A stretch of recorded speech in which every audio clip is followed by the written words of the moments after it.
Masculinity is directly tied to skills. Skills which make you more competent, respected, and well-rounded. But what actually are they? Well, it's a diverse bunch, all from the physical to the intellectual, from the primal to the more modern. There is something for everyone to get good at.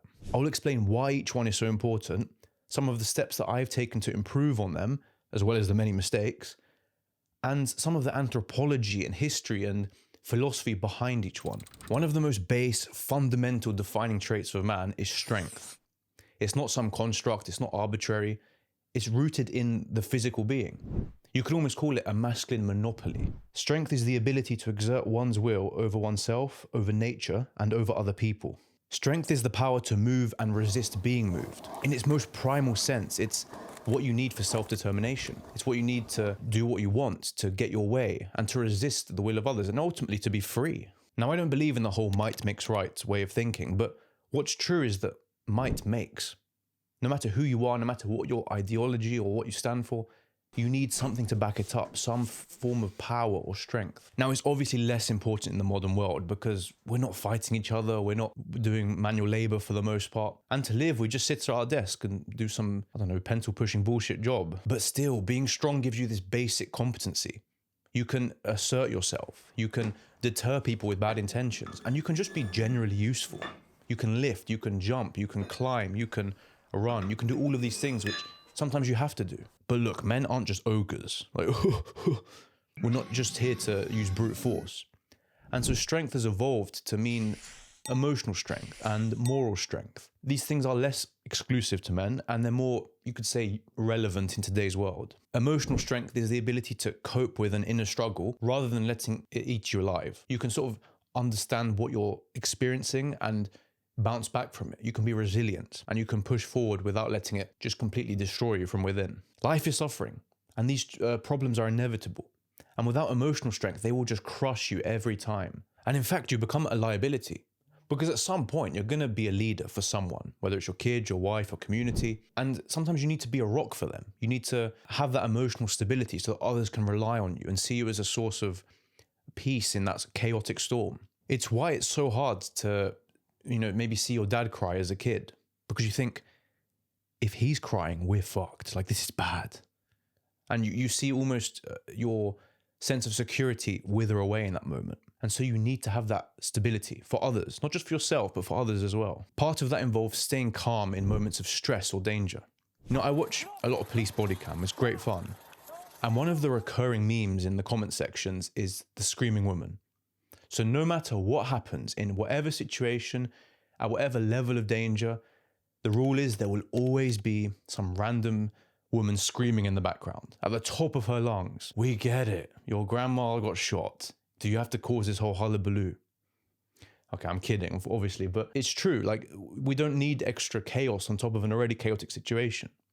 And if you can't control yourself and sort of slow down and assess the situation, you're going to add to the chaos, and it's going to make everyone feel way more stressed, make stupid decisions, and potentially cause even more harm. No exaggeration here. This is what saves relationships. This is what diffuses a potential fight. It's what could save a life. So learn to control your emotions and to be strong in that regard. Closely related to strength is fighting. And the points are kind of the same here, so I'm not going to dwell on it too long, but again, it's virtually exclusive to men. It's less necessary nowadays, but it's still important to be able to hold your own, because violence is the last word and we never want it to devolve to that point, but it can. That's the thing, it can. And we want to be able to protect ourselves, to protect our loved ones and bystanders if necessary. But even if you ignore the functional side of it completely, it's still a great skill to have because you get more fit, you get more flexible, more resilient. And these spaces are fantastic for building discipline and friendship and brotherhood. And all of that stuff is worth it, even if you never get in a fight in your life. Now, I confess, this is an area I have to work on. I haven't fought. And one of my resolutions, I guess, is to get involved a bit more, because I always talk about the merits and it's like, what? I'm not doing it. What's wrong with me? To add a bonus on top of this, even if you don't get involved in fighting or training, please just be aware of your surroundings.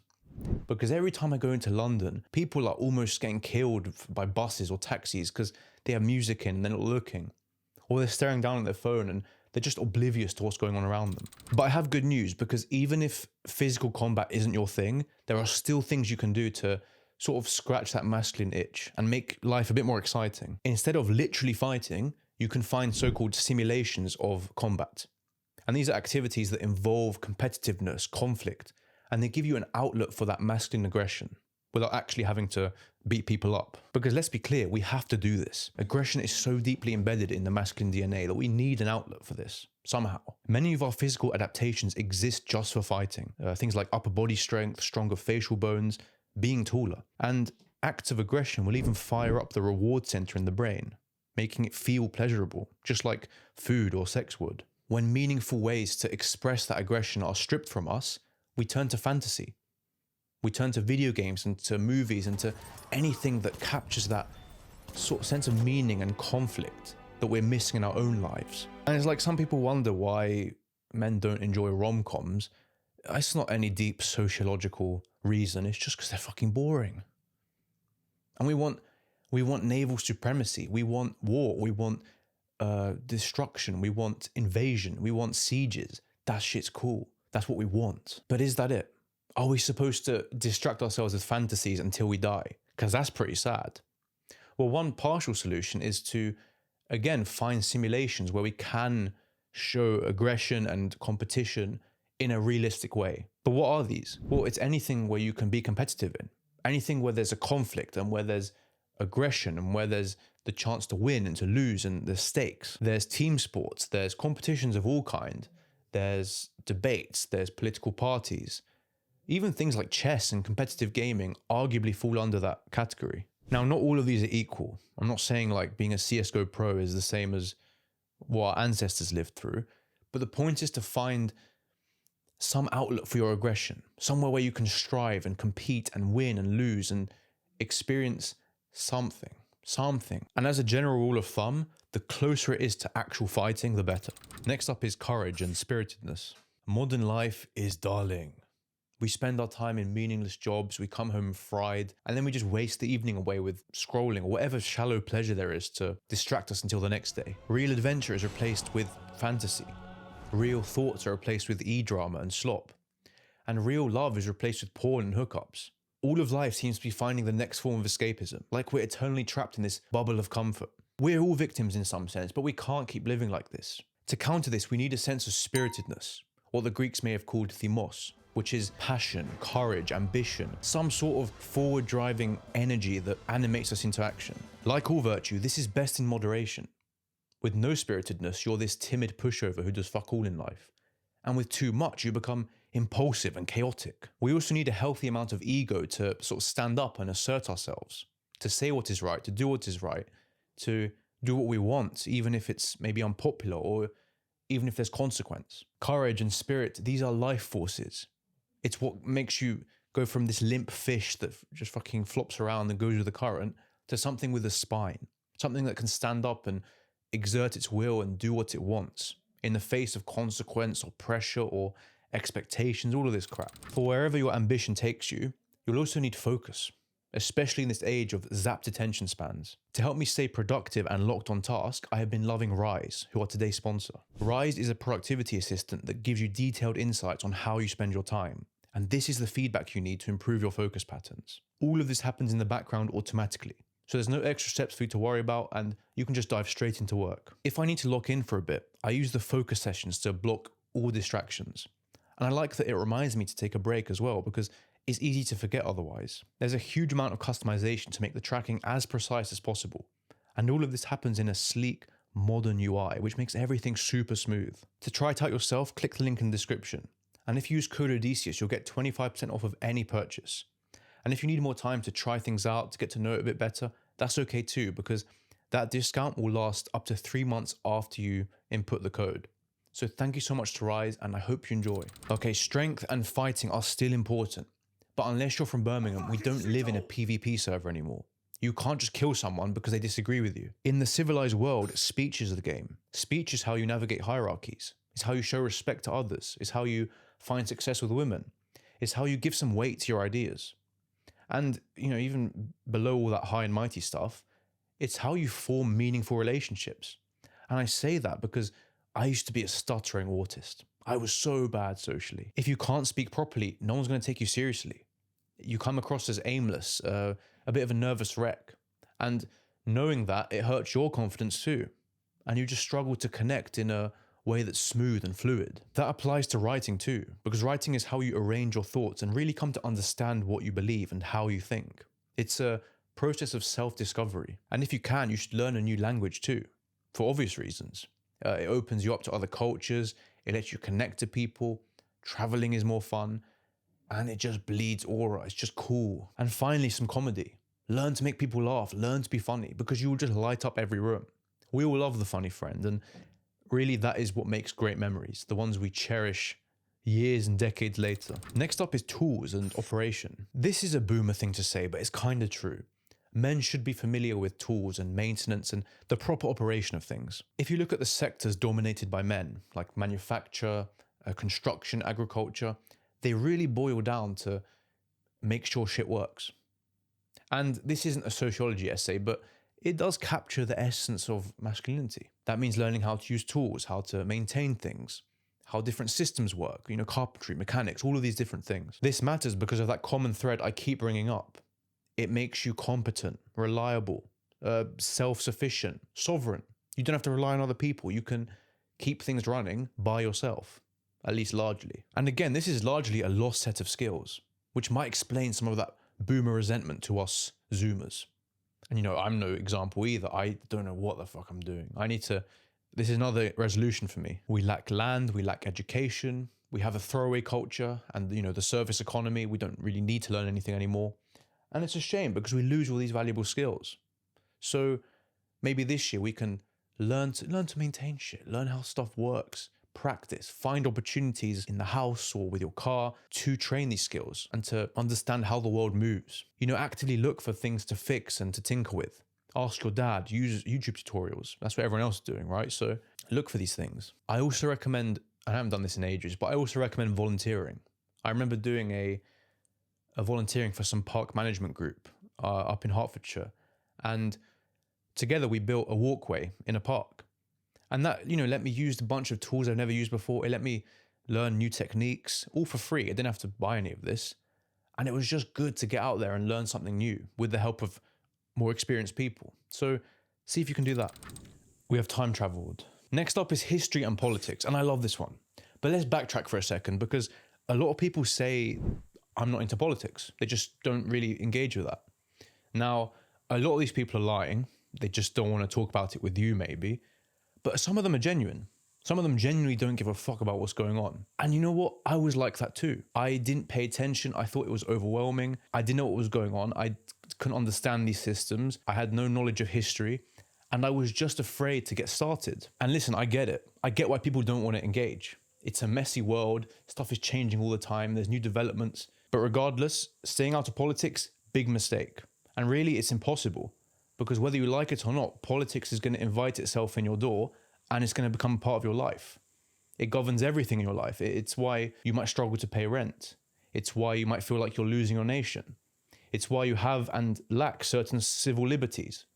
These things are governed by politics and you don't get to just say, yeah, I'm not really a part of that, because you are. When something affects you so intimately, it doesn't make sense to put yourself on the bench and just watch it from the sidelines like some cuck. Now, I'm not saying you have to work in politics. I'm not saying you have to froth at the mouth 24/7 and get mad on Twitter.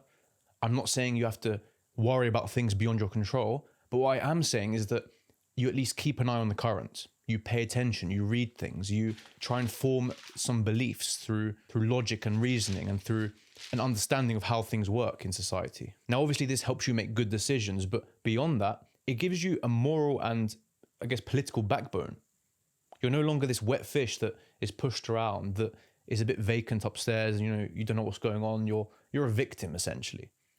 And with this understanding, you can stand for something. You can be upright and say, yeah, this is who I'm with. This is where my loyalty lies. These are the people I serve. And this is what I want for my future or the future of my people. Hand in hand with this, you have to learn your history. Because so many people, they're just historically illiterate. They don't know what the fuck's going on. They don't know how they got here. And they put themselves at risk of these narratives that make no sense, that aren't rooted in any reality. And so you have to learn where you came from. You have to learn how the world got to where it is today. And I think most importantly, you have to learn about your heritage and the story of your people. How did you end up here? How did these things come to exist? And that's important because it connects you, first of all. And that connection is how you can both preserve your society and improve upon it.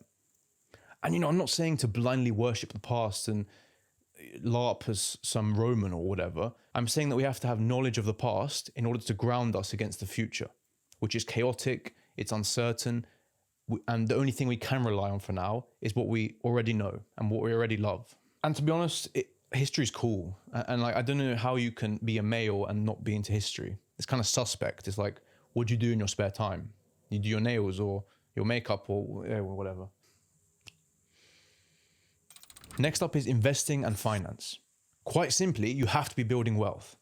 And listen, I know the economy sucks, right? It's especially here in the UK. We're molested with taxes, with insurance, with the housing crisis. All of these things make it difficult. And I know that. And I'm not one of these Sigma Alpha grindset males who's saying, work 180 hours a week, get 5 jobs, abandon your children. It's not like that. What I do want to say, though, is that regardless of whether the economy is good or bad, whether we're struggling or we're prosperous, in either case, it doesn't relinquish us of responsibility. And if anything, a bad economy should push us to work even harder to actually secure a future amidst the uncertainty. Because look, we can't control the economy. We can't control what our overlords decide or the oligarchs, what they do. We can't control that. So the least we can do, really the only thing we can do, is manage our household and our individual. In the past few years, I have stuck to a budget. I try to reduce pointless spending. And most importantly, I reinvest as much money as possible into things that will make me more money. So new skills, things for the channel, equipment and stuff. And of course, assets. So like shares and stocks and, silver's doing pretty well, stuff like that. I don't know about you, but people don't really show you these things. You kind of have to stumble into them yourself. A friend might put you on, or you watch a video. It's not something you're naturally raised up with. I mean, maybe it's different for you, but I don't know. I didn't get it. For a step beyond that, you can lean into your entrepreneurial side. You can start a business. And listen, it's a stressful world. It takes a lot of time, lots of effort, lots of heartbreak and sadness. Oh, fucking heartbreak, what am I? I was just a boy from the suburbs. No one really understood me. And I had a dream. And it's stressful. It takes a lot of time, lots of energy. Most people will not succeed. But wealth, power, freedom, money. Who are we trying to fool? That shit is cool. Let's not pretend otherwise. At the very least, you're your own boss. And you're pioneering something, you're building something, you're growing an empire. And on the boring mandatory side note, it's going to secure a future for yourself, for your wife, your children, your family, the people who love you.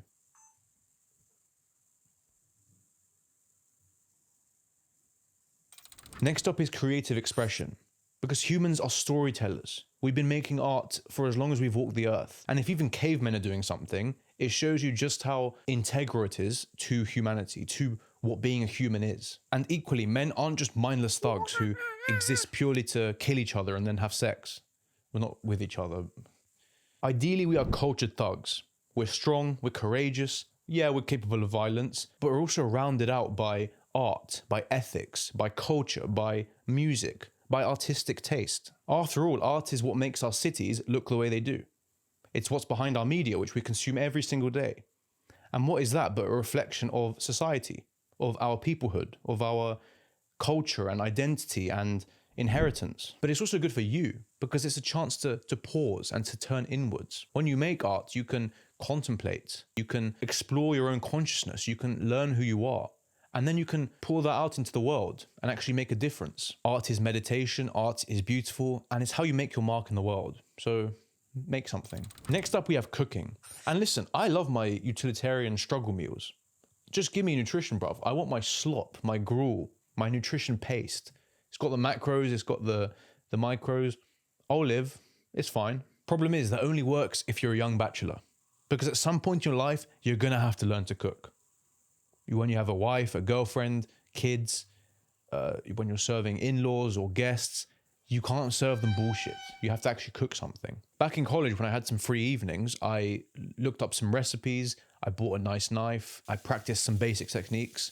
I learned to cook, at least some simple, nice proper meals. And that's a skill for life. Next up, we have outdoorsmanship. And I kind of hesitated to put this one in because, again, it's kind of a boomer way to frame masculinity. You know, if you can't light a fire, you're a cuck sissy liberal. And it's like, okay, let's be realistic here. I don't live in the backwoods. I don't live in fucking Nebraska. I live in London. Okay, so let's just take this with a grain of salt. Like, this is England. You can't even get lost here if you tried. You know, you just walk in a straight line for 2 hours, you'll find something. Those people who get lost in the mountains, I don't know how they do it. It's a skill issue. Nonetheless, regardless, it's good to know these things. You might end up in a situation where you need some basic outdoorsmanship. And you have to know the basics of navigation, of shelter, of heat, of food, you know, basic first aid, things like that. First aid, that's a big one. You have to learn CPR. You have to learn how to stop a bleed, how to, you know, stop someone choking, how to treat a burn, how to help someone in different situations. And that's important. That could feasibly end up happening, and you could end up saving a life. I learned a lot of this stuff in the Scouts growing up. You have that in America. We have it here too. And really, I'm grateful for that because it's such a, not only was it fun, but it's a good set of skills to have. I'm very rusty, so I need to get back out there, maybe do some camping, pick up on these skills again, but try and find a way to do that. It's good fun with friends as well. Camping and orienteering and hiking, rucking, all of these things are wonderful. Now we talk about responsibility. The word excuse comes from the Latin ex, meaning out, and causa, meaning cause. And this means to lift an accusation from your shoulders, to exonerate yourself.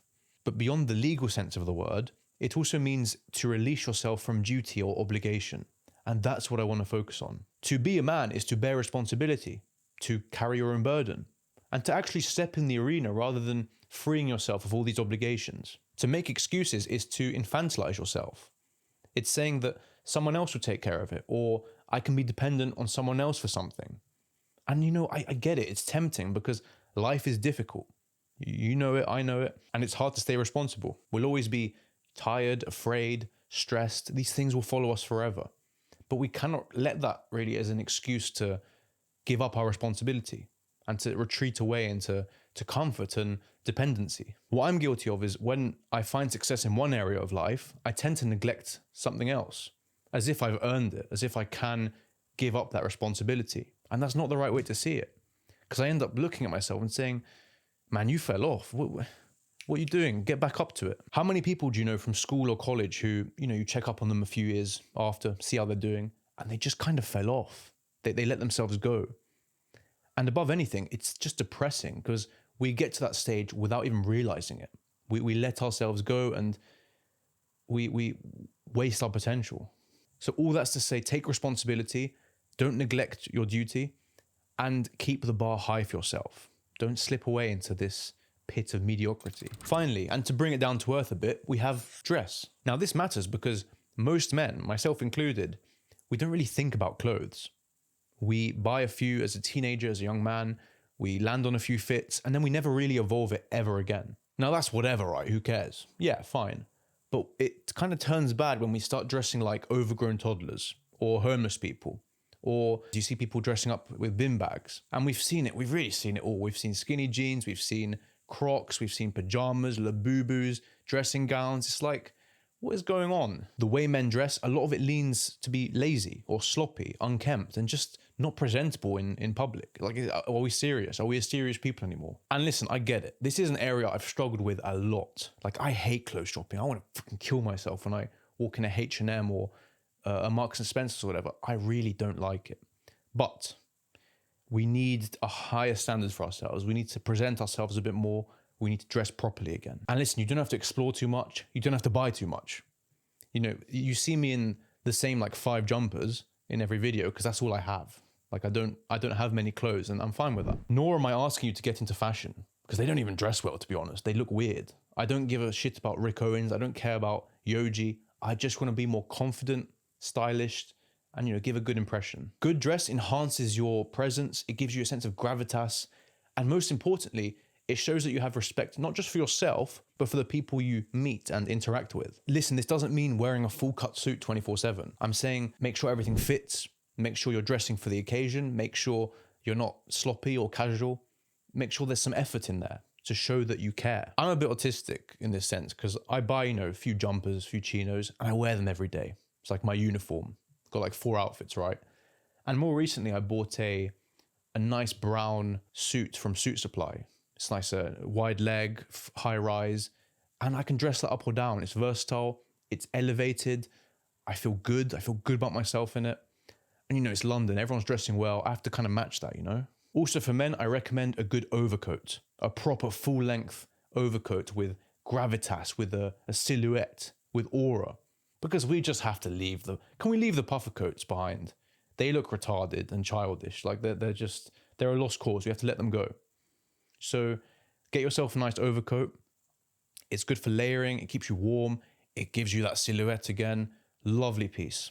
And they really will last you for life. It goes without saying, but included in that is hygiene and grooming. As the Italians say, the cleaner the man, the sexier the man. And I'm not saying you have to get into high perfumery or spend $500 on Aesop bullshit. Just be clean. So when you step out the house, you're not a cave rat. And if you really want to level up your game, there's gel king, there's bone smashing, there's gua sha. Okay, no. As always, I want to hear your thoughts in the comments. Did you agree? Did I miss anything? Am I bullshitting? Tell me. And if you like this video and you want to learn more about these skills and actually implementing them, then I'll link a video on screen about the Renaissance Man program, how you can fit these into your life. And as always, thank you so much for watching. I appreciate it.